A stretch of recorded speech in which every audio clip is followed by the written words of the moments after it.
ഒരു 50 വയസ്സിന് മുന്നേ ജോലിയിൽ നിന്ന് വിരമിച്ച് സ്വതന്ത്രമായി ജീവിക്കുക എന്നത് നമ്മളെല്ലാവരും ആഗ്രഹിക്കുന്ന ഒരു കാര്യമാണ്. ഇന്ത്യയിൽ സാധാരണയായി വിരമിക്കൽ പ്രായം 60 വയസ്സാണ്. എന്നാൽ ജോലിയിൽ നിന്നുള്ള സമ്മർദ്ദം, ജോലിഭാരം, മറ്റുള്ളവരുടെ നിയന്ത്രണം കൂടാതെ സ്വന്തമായും സ്വതന്ത്രമായും മനസ്സിനെ യോജിക്കുന്ന തരത്തിലുള്ള ജോലികൾ ചെയ്യുക എന്നുള്ളത് നമ്മുടെ എല്ലാവരുടെയും ഒരു സ്വപ്നമാണ്. ഈ ലക്ഷ്യം മുൻനിർത്തിയാണ് പലരും അവരുടെ 50 വയസ്സിന് മുന്നേ തന്നെ സാമ്പത്തിക സ്വാതന്ത്ര്യം നേടുന്നതിനായി പരിശ്രമിക്കുന്നത്. സാമ്പത്തിക സ്വാതന്ത്ര്യം എന്നതുകൊണ്ട് ഇവിടെ ഉദ്ദേശിക്കുന്നത് നിങ്ങളുടെ മുന്നോട്ടുള്ള ജീവിതം സാമ്പത്തിക ലക്ഷ്യങ്ങൾ നേടുന്നതിനും അതോടൊപ്പം ജീവിത ചെലവുകളും മറ്റും ബുദ്ധിമുട്ടില്ലാതെ നിർവഹിക്കാൻ പറ്റുന്ന തരത്തിലുള്ള ഒരു സമ്പാദ്യം നേടുക എന്നുള്ളതാണ്. ഈ ലക്ഷ്യം പൂർത്തീകരിച്ചു എന്ന് നിങ്ങൾ വിശ്വസിക്കുന്നുണ്ടെങ്കിൽ നിങ്ങൾക്ക് സാമ്പത്തിക സ്വാതന്ത്ര്യം ലഭിച്ചു എന്ന് ഒരു പരിധിവരെയും നമുക്ക് മനസ്സിലാക്കാം. എന്നാൽ ഇവിടെ ഉരുത്തിരിയുന്ന ഒരു പ്രധാന ചോദ്യം, നിങ്ങളുടെ ജോലി ഉപേക്ഷിക്കുവാനും എന്നാൽ യാതൊരുവിധ സാമ്പത്തിക ഉത്കണ്ഠയും കൂടാതെ ദശകങ്ങളോളം സുഖമായി ജീവിക്കുവാനും യഥാർത്ഥത്തിൽ എത്ര സമ്പാദ്യം മതിയാകും? മുന്നോട്ടുള്ള നിങ്ങളുടെ ജീവിതം സുഗമമാക്കുവാൻ തക്ക തരത്തിലുള്ള സമ്പാദ്യങ്ങൾ നേടിക്കഴിഞ്ഞാൽ നിങ്ങൾക്ക് ജോലിയിൽ നിന്ന് വിരമിക്കുവാനും സ്വന്തമായും സ്വതന്ത്രവുമായി ചിന്തിച്ച് മനസ്സിനിണങ്ങുന്ന രീതിയിലുള്ള പ്രവർത്തികൾ ചെയ്യുവാനും സാധിക്കും. എന്നാൽ പല വ്യക്തികളും ഇത് തെറ്റായ രീതിയിലാണ് വ്യാഖ്യാനിക്കുന്നത്. തങ്ങൾ ഉണ്ടാക്കിയ സ്വത്തുകൊണ്ട് വരുംകാലങ്ങളിൽ സുഖമായി ജീവിക്കാമെന്ന് കരുതുന്നവർ പലരും കുറേ വർഷങ്ങൾക്ക് ശേഷം സാമ്പത്തിക ബുദ്ധിമുട്ടുകൾ അനുഭവിക്കുന്നത് നമ്മൾ കണ്ടിട്ടുണ്ട്. ഇങ്ങനെ ഒരു സാഹചര്യം നിങ്ങൾക്ക് ഉണ്ടാകാതിരിക്കണമെങ്കിൽ തീർച്ചയായിട്ടും നിങ്ങൾ ഒരു നല്ല രീതിയിൽ സാമ്പത്തിക ആസൂത്രണം ചെയ്ത് മുന്നോട്ട് പോകേണ്ടതുണ്ട്.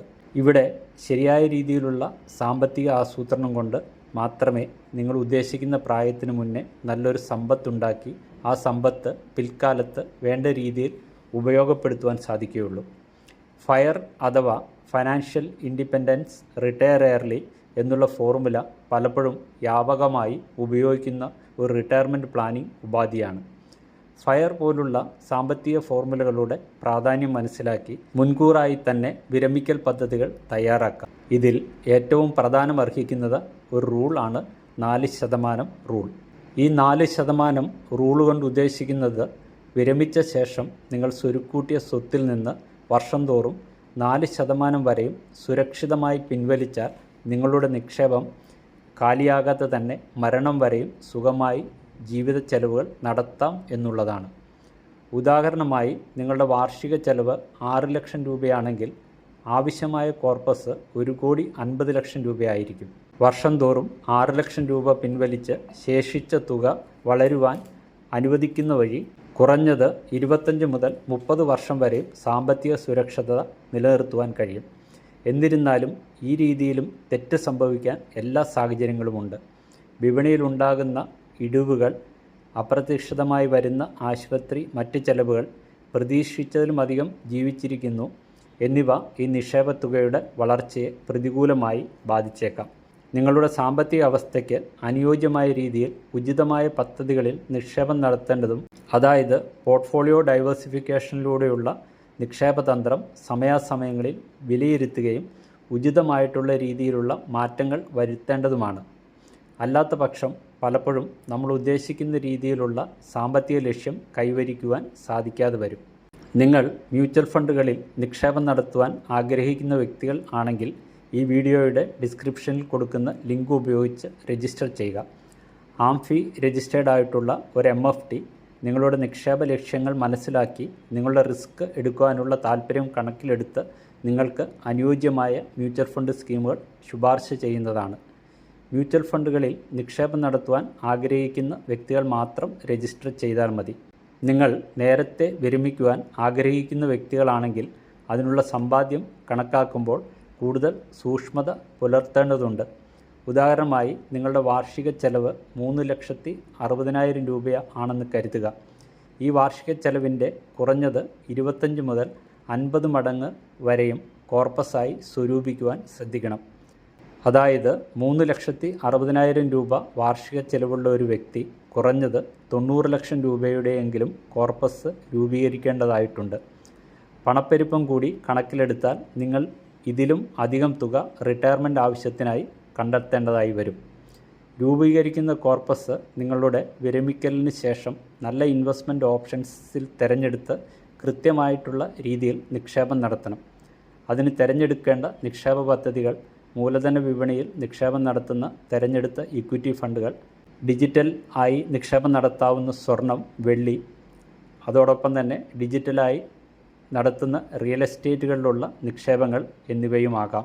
നിങ്ങൾ റിട്ടയർമെൻറ്റിനോട് അടുക്കുമ്പോൾ അല്ലെങ്കിൽ വിരമിക്കുവാൻ ഉദ്ദേശിക്കുന്ന സമയത്തിന് കുറഞ്ഞ് 1 വർഷം മുന്നെയെങ്കിലും മ്യൂച്വൽ ഫണ്ടുകൾ പോലെയുള്ള അപകട സാധ്യത കൂടിയ നിക്ഷേപങ്ങളിൽ നിന്ന് ഒരു ഭാഗം പിൻവലിച്ച് വളരെ സുരക്ഷിതമായിട്ടുള്ള നിക്ഷേപ പദ്ധതികളിലേക്ക് മാറ്റേണ്ട ആവശ്യകതയുണ്ട്. ഓരോ വ്യക്തികളുടെയും ആവശ്യത്തിനനുസരിച്ച് ശരിയായുള്ള രീതിയിൽ അസറ്റ് അലൊക്കേഷൻ നടത്തേണ്ട കാര്യവും ഉണ്ടെന്ന് മനസ്സിലാക്കുക. ഇതെല്ലാം ആശ്രയിച്ചിരിക്കുന്നത് വിരമിക്കൽ സമയത്ത് നിങ്ങൾ എത്ര സ്വത്ത് സമാഹരിച്ചു എന്നുള്ളതും അതോടൊപ്പം തന്നെ വിരമിക്കലിന് ശേഷം ഓരോ മാസവും നിങ്ങളുടെ ചെലവിന് വേണ്ടിയിട്ട് എത്ര രൂപ വേണ്ടിവരും എന്നുള്ളതുമാണ്. ഇത് കൃത്യമായിട്ടുള്ള രീതിയിൽ കണക്കുകൂട്ടി അതിനനുയോജ്യമായിട്ടുള്ള നിക്ഷേപ പദ്ധതികൾ തിരഞ്ഞെടുത്ത് നിക്ഷേപം നടത്തിയിട്ടില്ല എങ്കിൽ നിങ്ങൾ ഉദ്ദേശിക്കുന്ന രീതിയിലുള്ള ഒരു വരുമാനം നിങ്ങൾക്ക് ലഭിക്കുകയില്ല. ദീർഘകാലത്തേന് ഇതേപോലെയുള്ള കണക്കുകൂട്ടലുകൾ നടത്തുമ്പോൾ നമ്മൾ മറന്നുപോകാൻ പാടില്ലാത്ത ഒരു കാര്യമാണ് പണപ്പെരുപ്പം. പണപ്പെരുപ്പം കൂടി കണക്കിലെടുത്തതിന് ശേഷം മാത്രമാണ് എത്ര തുക ഭാവിയിലേക്ക് നിങ്ങളുടെ ചെലവിന് വേണ്ടി വരുമെന്ന് കൃത്യമായി നിശ്ചയിക്കാൻ സാധിക്കുകയുള്ളൂ. അനുദിനം പണപ്പെരുപ്പം കൂടിക്കൊണ്ടിരിക്കുന്ന ഒരു സാഹചര്യത്തിൽ ഇന്ന് നിങ്ങൾ ചെലവാക്കുന്ന തുകയുടെ എത്രയോ ഇരട്ടി തുക വർഷങ്ങൾക്ക് ശേഷം വേണ്ടിവരും എന്നുള്ള കാര്യവും വിസ്മരിക്കരുത്. ഇതെങ്ങനെയാണ് കൃത്യമായിട്ട് കണക്ക് കൂട്ടുന്നത് എന്നതിനെ സംബന്ധിച്ച് ഒരു പ്രസൻറ്റേഷൻ തയ്യാറാക്കിയിട്ടുണ്ട്. ഇതൊന്ന് കണ്ടു നോക്കൂ.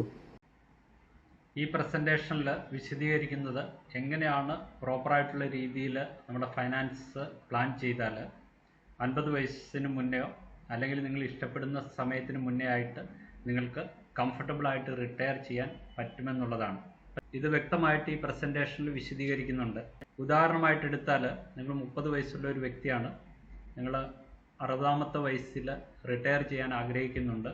ഓരോ മാസവും 15,000 വീതം തിരഞ്ഞെടുത്ത ഇക്വിറ്റി മ്യൂച്വൽ ഫണ്ടുകളിൽ നിക്ഷേപം നടത്തിയാൽ അതിൽ നിന്ന് നമുക്ക് 13% റിട്ടേൺസ് കിട്ടുമെന്ന് അസ്യൂം ചെയ്താൽ 59ാമത്തെ വയസ്സിൽ നിങ്ങളുടെ കോർപ്പസ് ഏകദേശം 5,64,00,000 രൂപയായിട്ട് വളർന്നിരിക്കും. 10ാമത്തെ വയസ്സിൽ നിങ്ങൾ ഈ സമാഹരിച്ച തുക പ്രോപ്പറായിട്ടുള്ള രീതിയിൽ യൂട്ടിലൈസ് ചെയ്ത് ഇൻവെസ്റ്റ്മെൻറ്റ് ചെയ്താൽ നിങ്ങളുടെ ശിഷ്ടകാലം മറ്റൊരാളെ ഡിപ്പെൻഡ് ചെയ്യാതെ നിങ്ങൾക്ക് ജീവിക്കാനായിട്ട് സാധിക്കും. ഈ എക്സൽ ഷീറ്റിൽ തന്നെ ആദ്യത്തെ പാർട്ട് SIP അതായത് സിസ്റ്റമാറ്റിക് ഇൻവെസ്റ്റ്മെൻറ്റ് പ്ലാൻ മുഖാന്തരമുള്ള ഇൻവെസ്റ്റ്മെൻറ്റും, രണ്ടാമത്തെ പാർട്ടിൽ ഞാൻ എക്സ്പ്ലെയിൻ ചെയ്യുന്നത് സിസ്റ്റമാറ്റിക് വിഡ്രോവൽ പ്ലാൻ മുഖാന്തരമുള്ള ഇൻവെസ്റ്റ്മെൻറ്റുമാണ്. നിങ്ങൾക്ക് 60 വയസ്സിന് ശേഷം 2 ലക്ഷം രൂപ വീതം ഒരു മാസം നിങ്ങൾക്ക് എക്സ്പെൻസസ് വരുന്നുണ്ടെന്ന് ഇവിടെ അസ്യൂം ചെയ്യുന്നു. അതോടൊപ്പം തന്നെ ഓരോ വർഷവും 8% വീതം നിങ്ങൾ യൂസ് ചെയ്യുന്ന അല്ലെങ്കിൽ സ്പെൻഡ് ചെയ്യുന്ന ചിലവിൽ കൂടുതൽ വരുന്നു എന്ന് ഞാനിവിടെ അസ്യൂം ചെയ്യുന്നു. കാരണം ഞാനിവിടെ കൺസിഡർ ചെയ്യുന്നത് പണപ്പെരുപ്പ നിരക്കാണ്, അതായത് ഇൻഫ്ലേഷനാണ്. അതോടൊപ്പം തന്നെ 60 വയസ്സിന് ശേഷം നിങ്ങൾ സ്വരുക്കൂട്ടിയിരിക്കുന്ന നിങ്ങളുടെ ഈ 5,64,00,000 രൂപയുടെ കോർപ്പസ് വളരെ സേഫായിട്ടുള്ള രീതിയിൽ ഇൻവെസ്റ്റ്മെൻറ്റുകൾ ചെയ്യണം. അപ്പോൾ അവിടെ ഞാൻ അസ്യൂം ചെയ്യുന്നത് 7% നിങ്ങൾക്ക് ഈ കോർപ്പസിൽ നിന്ന് ലഭിക്കാൻ പോകുന്ന അല്ലെങ്കിൽ ജനറേറ്റ് ചെയ്യാൻ പോകുന്ന ഇൻകം എന്ന് അസ്യൂം ചെയ്ത് കഴിഞ്ഞാൽ എങ്ങനെയാണ് ഇത് വർക്ക് ചെയ്യുന്നതെന്ന് നമുക്ക് നോക്കാം. ആദ്യത്തെ പാർട്ടിൽ പ്രസൻറ്റ് ചെയ്തിരിക്കുന്നത് ഓരോ മാസവും 15,000 രൂപ, അതായത് ഒരു വർഷം 1,80,000 രൂപ നിങ്ങൾ SIP റൂട്ടിൽ ഇൻവെസ്റ്റ് ചെയ്യുന്നു. ഓരോ വർഷം കഴിയും തോറും ആ എമൗണ്ട് എത്ര ഗ്രോ ചെയ്തു അല്ലെങ്കിൽ അതിൽ നിന്ന് എത്ര അപ്രീസിയേഷൻ കിട്ടിയെന്നാണ് ഈ കോളത്തിൽ കാണിക്കുന്നത്. നിങ്ങൾ 59 വയസ്സ് വരെയും നടത്തിയിരിക്കുന്ന 15,000 രൂപ ഉള്ള നിക്ഷേപം 60 വയസ്സാകുമ്പോഴത്തേനും 13% നമുക്ക് ആനുവൽ റിട്ടേൺസ് ലഭിക്കുമെന്ന് അസ്യൂം ചെയ്താൽ ഏകദേശം 5,64,00,000 രൂപയായി. ഞാൻ ഈ മേൽപ്പറഞ്ഞ എക്സാമ്പിളിൽ 61ാമത്തെ വയസ്സ് മുതൽ നിങ്ങൾ 2 ലക്ഷം രൂപ വീതം വിഡ്രോ ചെയ്യുന്നു. ആദ്യത്തെ വർഷം 2 ലക്ഷം, പിന്നെ അതിൻ്റെ 8% ഒരു ഇൻഫ്ലേഷൻ കൂടി കണക്കാക്കി 2,16,000 രൂപ. ഈ തരത്തിൽ ഈ പണം നമ്മൾ വിഡ്രോ ചെയ്താൽ നിങ്ങൾക്ക് 81 വയസ്സാകുന്നത് വരെയും വളരെ സുഭിക്ഷമായിട്ട് ജീവിക്കാനായിട്ടുള്ള ഒരു വരുമാനം ലഭിക്കും. 81 വയസ്സ് വരെയും ഞാൻ ഈ പറഞ്ഞ രീതിയിലുള്ള 2 ലക്ഷം രൂപയും ഓരോ വർഷം 8% അതിൽ വരുന്ന അപ്രീസിയേഷനും കണക്കാക്കിയാൽ തന്നെയും 81 വയസ്സിന് ശേഷം നിങ്ങളുടെ റിമൈനിങ് കോർപ്പസ് ഏകദേശം 85 ലക്ഷം രൂപയോളം ഉണ്ടാകും. അപ്പോൾ ഇതേ രീതിയിൽ നിങ്ങൾ പ്രോപ്പറായിട്ട് പ്ലാൻ ചെയ്താൽ തീർച്ചയായിട്ടും നിങ്ങളുടെ റിട്ടയർമെൻറ്റ് ലൈഫ് നിങ്ങൾക്ക് കംഫർട്ടബിളായിട്ട് മുന്നോട്ട് കൊണ്ടുപോകാനായിട്ട് സാധിക്കും. നിങ്ങളുടെ കുട്ടികളുടെയോ മറ്റാരുടെയോ സഹായം കൂടാതെ തന്നെ നിങ്ങൾക്ക് ഇതേ രീതിയിൽ പ്ലാൻ ചെയ്യാവുന്നതാണ്. എന്നാൽ പലപ്പോഴും നമ്മൾ ചെയ്യുന്ന ഒരു മിസ്റ്റേക്ക്, നമ്മുടെ ഈ ഇൻവെസ്റ്റ്മെൻറ്റ് നമ്മൾ പോസ്റ്റ്പോൺ ചെയ്യുന്നു, SIP പോലെയുള്ള നിക്ഷേപങ്ങളോട് നമ്മൾ പിന്തിരിഞ്ഞു നിൽക്കുന്നു. ഇതെല്ലാം പിൽക്കാലത്ത് നമുക്ക് ഈ കാര്യങ്ങൾ ഓർത്തിട്ട് പശ്ചാത്തപിക്കേണ്ടി വരും. ഞാൻ ആദ്യത്തെ പാർട്ടിൽ എക്സ്പ്ലെയിൻ ചെയ്തതുപോലെ തന്നെ ഇത് നമുക്ക് 2 രീതിയിൽ വേണമെങ്കിലും മാനേജ് ചെയ്യാം. 60 വയസ്സിന് ശേഷം എങ്ങനെയാണ് കോർപ്പസ് പ്രോപ്പറായിട്ട് അലോക്കേറ്റ് ചെയ്യാം അല്ലെങ്കിൽ അസറ്റ് അലോക്കേഷൻ ചെയ്യാമെന്ന് കാണിക്കുന്ന ഒരു ടേബിളാണ് ഇവിടെ.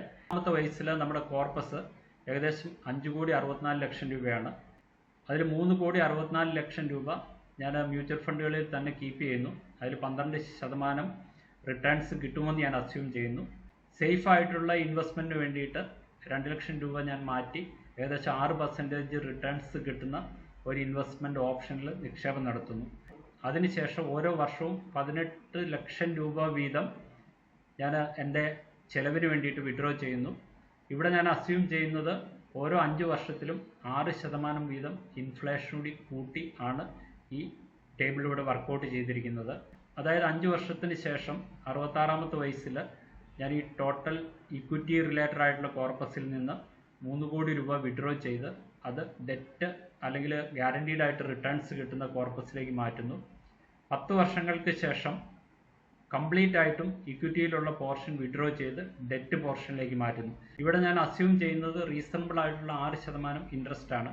നമ്മൾക്ക് കൃത്യമായിട്ട് അറിയില്ല 10-20 വർഷങ്ങൾക്ക് ശേഷം എത്രയാണ് നമ്മുടെ ജീവിത ചെലവ് എത്രയാണ് വരിക, നമുക്ക് എത്ര ഇൻട്രസ്റ്റ് റേറ്റ് കിട്ടുക എന്നുള്ള കാര്യങ്ങൾ നമുക്ക് ഇപ്പോഴേ പ്രെഡിക്റ്റ് ചെയ്യാനായിട്ട് സാധിക്കില്ല. എങ്കിൽ തന്നെയും പ്രോപ്പറായിട്ടുള്ള രീതിയിൽ നിങ്ങൾ പ്ലാൻ ചെയ്ത് കഴിഞ്ഞാൽ തീർച്ചയായിട്ടും നിങ്ങളുടെ റിട്ടയർമെൻറ്റ് നിങ്ങൾക്ക് കംഫർട്ടബിളായിട്ട് കൊണ്ടുപോകാനായിട്ട് സാധിക്കും. നിങ്ങളുടെ ഏർലി സ്റ്റേജിൽ, അതായത് 25 വയസ്സിലോ 30 വയസ്സിലോ നിങ്ങൾ ഇതേപോലെയുള്ള നിക്ഷേപങ്ങൾ സ്റ്റാർട്ട് ചെയ്താൽ തീർച്ചയായിട്ടും 50 വയസ്സൊക്കെ ആകുമ്പോഴത്തേനും ഒരു സൈസബിൾ കോർപ്പസ് ക്രിയേറ്റ് ചെയ്ത് കംഫർട്ടബിളായിട്ട് നിങ്ങൾക്ക് റിട്ടയർ ചെയ്യാനായിട്ട് സാധിക്കും. 40 വയസ്സ് കഴിഞ്ഞ ആളുകളോ അല്ലെങ്കിൽ 50 വയസ്സ് കഴിഞ്ഞ ആളുകൾക്കും ഇതേപോലെ മ്യൂച്വൽ ഫണ്ട് രീതിയിൽ SIP റൂട്ട് രീതിയിലുള്ള നിക്ഷേപങ്ങളിലൂടെ അവർക്ക് 60 വയസ്സൊക്കെ ആകുമ്പോഴത്തേനും തീർച്ചയായിട്ടും നല്ലൊരു കോർപ്പസ് ക്രിയേറ്റ് ചെയ്യാൻ പറ്റും. പക്ഷേ 45 വയസ്സിലോ 50 വയസ്സിലോ ഒക്കെ SIP റൂട്ടിൽ ഇൻവെസ്റ്റ് ചെയ്യുന്ന വ്യക്തികൾ അവർക്ക് കൂടുതൽ കോർപ്പസ് ക്രിയേറ്റ് ചെയ്യണമെങ്കിൽ അവർ നാച്ചുറലായിട്ടും കൂടുതൽ എമൗണ്ട് ഇൻവെസ്റ്റ് ചെയ്യേണ്ടി വരും.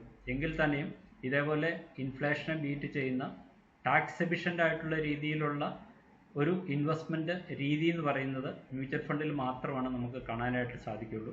നമ്മുടെ ഇന്ത്യയിൽ ഒരുപാട് പെൻഷൻ സ്കീമുകളുണ്ട്. ഇൻഷുറൻസ് കമ്പനികൾ ഓപ്പറേറ്റ് ചെയ്യുന്ന ഒരുപാട് ആനുവിറ്റി പെൻഷൻ സ്കീമുകളുണ്ട്. സാധാരണയായിട്ട് ഈ പെൻഷൻ സ്കീമുകൾ കൊടുക്കുന്നത് 6 മുതൽ 6.5% വരെ റിട്ടേൺസ് ആണ്. പക്ഷെ അതിൽ നിന്ന് കിട്ടുന്ന ഇൻകവും ടാക്സബിൾ ആണ്. എന്നാൽ മ്യൂച്വൽ ഫണ്ടുകളുടെ സിസ്റ്റമാറ്റിക് വിഡ്രോവൽ പ്ലാൻ രീതിയിലാണ് നിങ്ങൾ നിക്ഷേപം നടത്തുന്നതെങ്കിൽ ഇവിടെ നിങ്ങളുടെ ഇൻകം കണക്കാക്കുന്ന ക്യാപിറ്റൽ ഗെയിൻ ആയിട്ടാണ്. സാധാരണ ഇൻകത്തെ കമ്പയർ ചെയ്ത് നോക്കുമ്പോൾ ക്യാപിറ്റൽ ഗെയിനിലുള്ള ടാക്സ്, അതായത് ലോങ് ടൈം ക്യാപിറ്റൽ ഗെയിനിലുള്ള ടാക്സ് എന്ന് പറഞ്ഞാൽ വളരെ കുറവാണ്. അതായത് ഇന്നത്തെ രീതിയിൽ 12.5%മേ ഉള്ളൂ. അതോടൊപ്പം തന്നെ ഒരു വർഷം 1,25,000 രൂപ വരെയുള്ള ക്യാപിറ്റൽ ഗെയിൻ ഫുള്ളായിട്ട് ടാക്സിൽ നിന്ന് എക്സംപ്റ്റഡ് ആണ്. ഈ രീതിയിൽ പ്രോപ്പറായിട്ട് നിങ്ങൾ പ്ലാൻ ചെയ്താൽ തീർച്ചയായിട്ടും കംഫർട്ടബിൾ ആയിട്ടുള്ള ഒരു കോർപ്പസ് ക്രിയേറ്റ് ചെയ്ത് നിങ്ങൾക്ക് പീസ്ഫുള്ളായിട്ട് റിട്ടയർ ചെയ്യാനായിട്ട് സാധിക്കും. ഈ ചാനലിൽ പോസ്റ്റ് ചെയ്യുന്ന വീഡിയോകൾ യഥാസമയം നിങ്ങളിൽ എത്തണമെങ്കിൽ ഈ ചാനൽ സബ്സ്ക്രൈബ് ചെയ്യുക, ലൈക്ക് ചെയ്യുകയും മറ്റുള്ളവരുടെ അറിവിലേക്ക് ഷെയർ ചെയ്യുകയും ചെയ്യുക. ഇതുപോലെ യൂസ്ഫുള്ളും ഇൻഫോർമേറ്റീവുമായിട്ടുള്ള മറ്റൊരു വീഡിയോയുമായിട്ട് മറ്റൊരവസരത്തിൽ കാണുന്നവരെ നന്ദി, നമസ്കാരം. ഈ വീഡിയോ തയ്യാറാക്കി അവതരിപ്പിച്ചത് പ്രകാശ് നായർ.